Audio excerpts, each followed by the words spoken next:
Well, season 4. Season 4 has come to its end.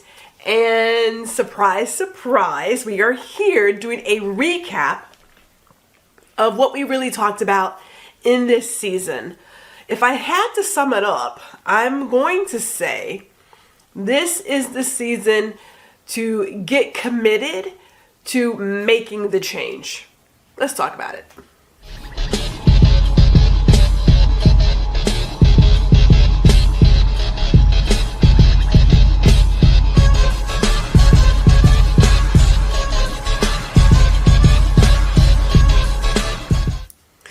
Hello and welcome to Ladies Listen Up. I am your host, Gwendolyn, G.R. Houston Jack.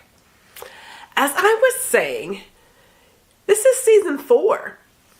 And it's interesting when you look at growth, how you want to see some movement. But what I have found as a career coach, a coach in general, an educator, is that despite the fact of having access to tools to create change, and despite the fact of knowing what you could do and what your heart wants to do and what maybe really should be done, and I know should is that key word, a lot of us don't make that change. I don't know exactly why. Everybody has their something that keeps them from leaving what they know, which is comfort, and getting into something that could be the best thing ever, the unknown. It's comfort. That could be it. But this season, we decided to start having some in-the-face, come to Jesus conversations. And it started out with using one of my favorite phases. Okay, it's not a phase, it's a phrase. Using one of my favorite phrases. Say that 8 times fast. Favorite phrases from Master Yoda. It is try not. Do or do not. There is no try.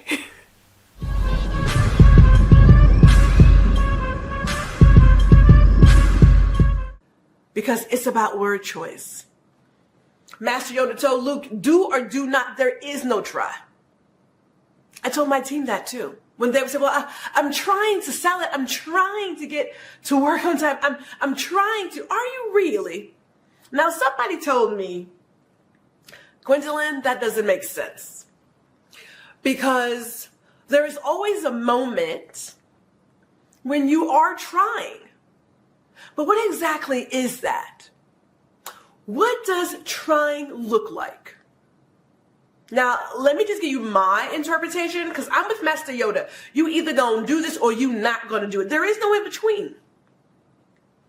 Think about baking a cake. Do you kind of bake a cake, or do you bake the cake? Do you stop, get all the ingredients for your cake, mix it all up together? If I could say anything, I will say this really quick, and I've said it, I'm going to say it again. Whoever really put a lot of thought into the character of Master Yoda, man, the wisdom there is crazy. Crazy. We may have to use a few more of Master Yoda isms in the next season.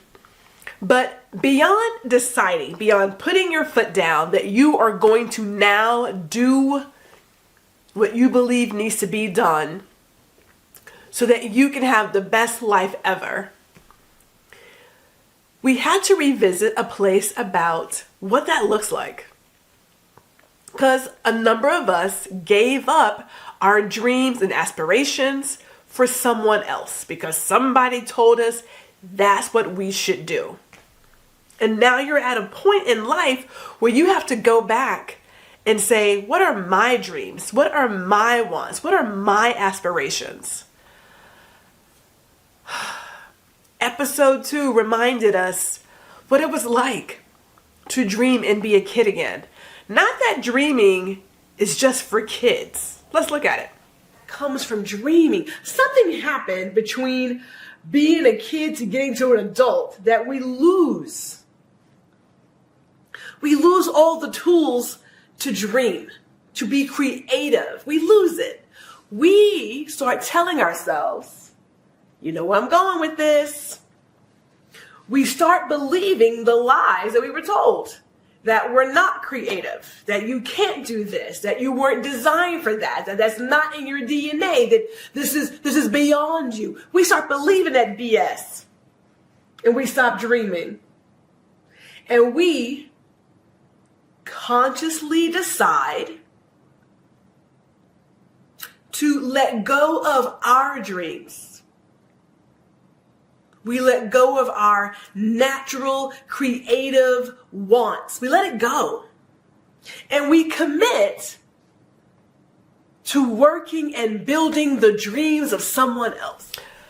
Yeah, dreams and aspirations. I keep a list. I really do. I keep a list. And it keeps getting longer. Because as I do some of these things, I got to replace it. I want to put something else on that list. But let's dive into this personal vessel. Because as women of a particular age, there is still this ridiculous notion that we have to look a certain way, dress a certain way, and we want, no, not us. Somebody out there wants us to be one size fits all, and we're not doing it. We're not. So we started with a conversation about beauty. And what I really want to pinpoint is this. If you are that woman who is beating down and shaming another woman for how she decides to show up, you got to stop it, because that's part of the problem. This is about doing beauty your way. If you choose to have a full face beat, contoured nose, lashes, and you want to protect your hair so you're wearing a wig, that is you. Love it. What we have to do as women is stop allowing these man-made forces dictate how we define what's beautiful. And we have to also stop attacking another woman for how she defines what is beautiful. Peep it. I have friends that will not leave the house without at least the lashes and the mascara. Gotta have that. And some eyebrows, right? You gotta have some eyebrows. I think that's great. I think it's wonderful. Because that's what they... Now, beyond how we show up physically here, there's this whole other thing. And I have talked about on other shows the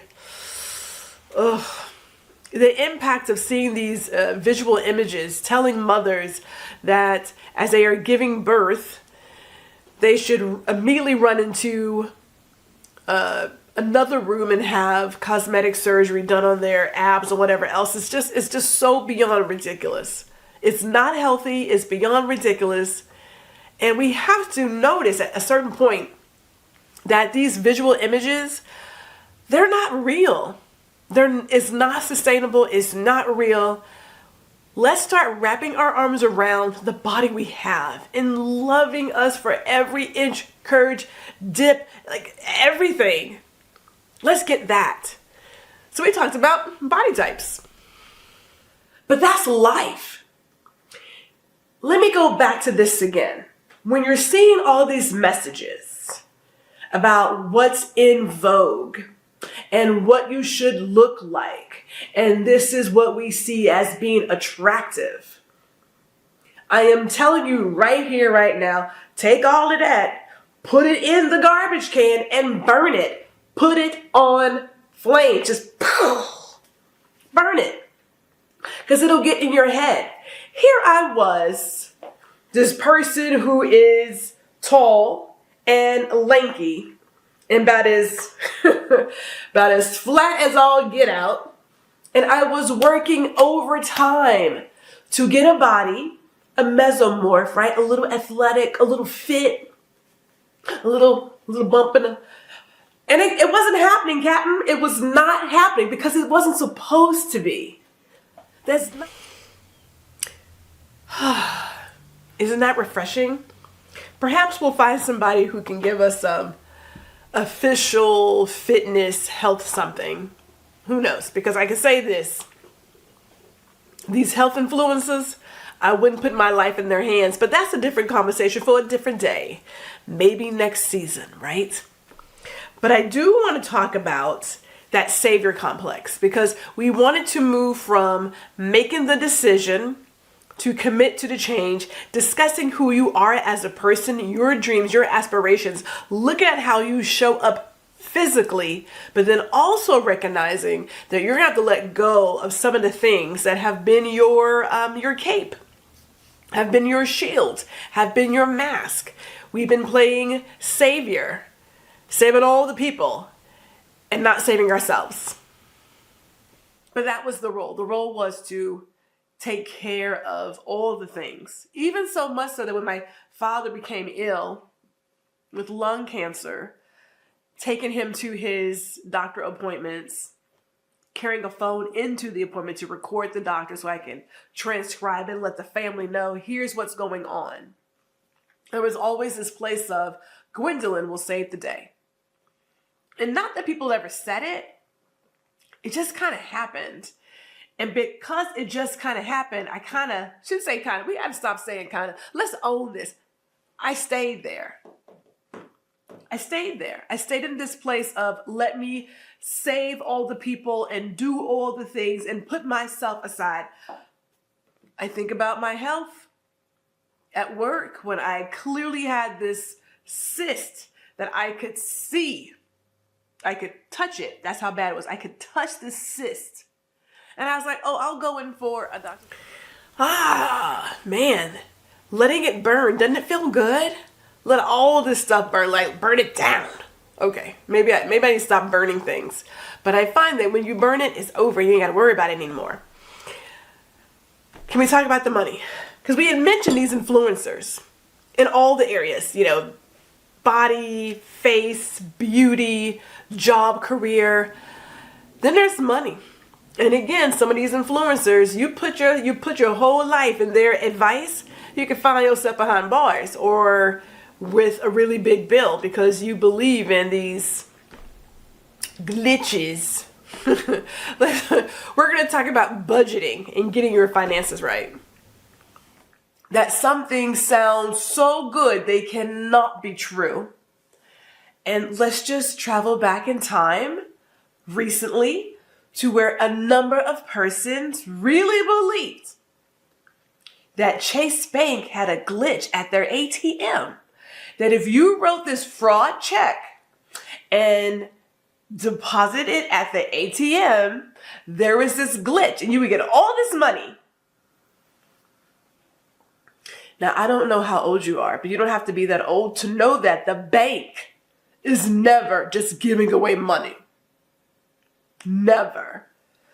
You know how they say if it's too good to be true, it probably isn't true. Maybe that framing, that quote, that really good advice has not trickled down, right? Like we all haven't heard it. Hear it now.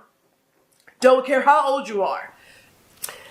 Now, in every season, I come to a place of, we got to put our foot on base. And I will tell you as a person who has done this teaching thing, we can talk to the cows come home. The cows are now home. The pigs are in. The chickens are in the coop, right?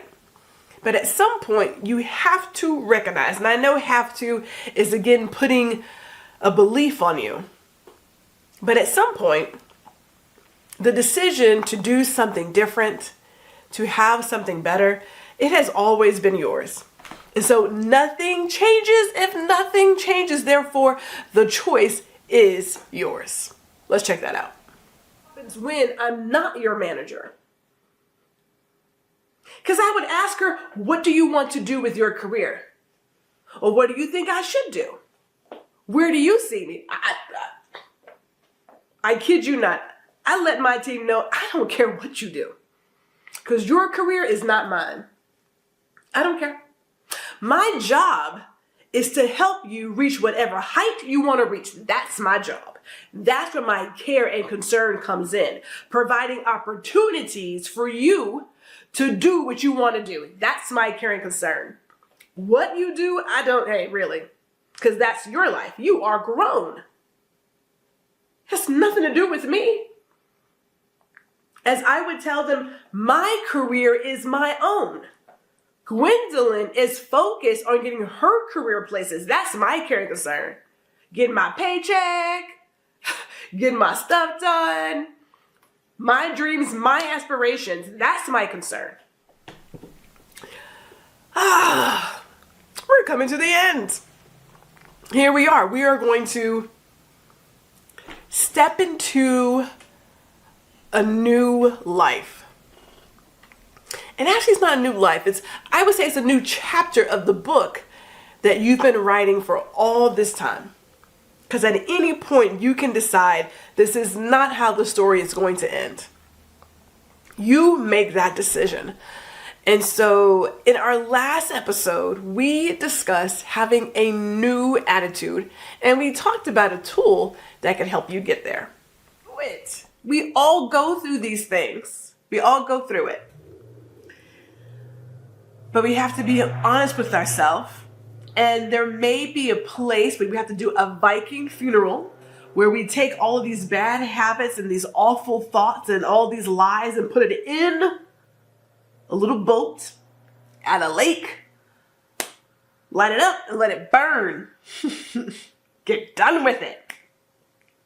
Now, what's also cool about Lisa's book is that there is a place for notes.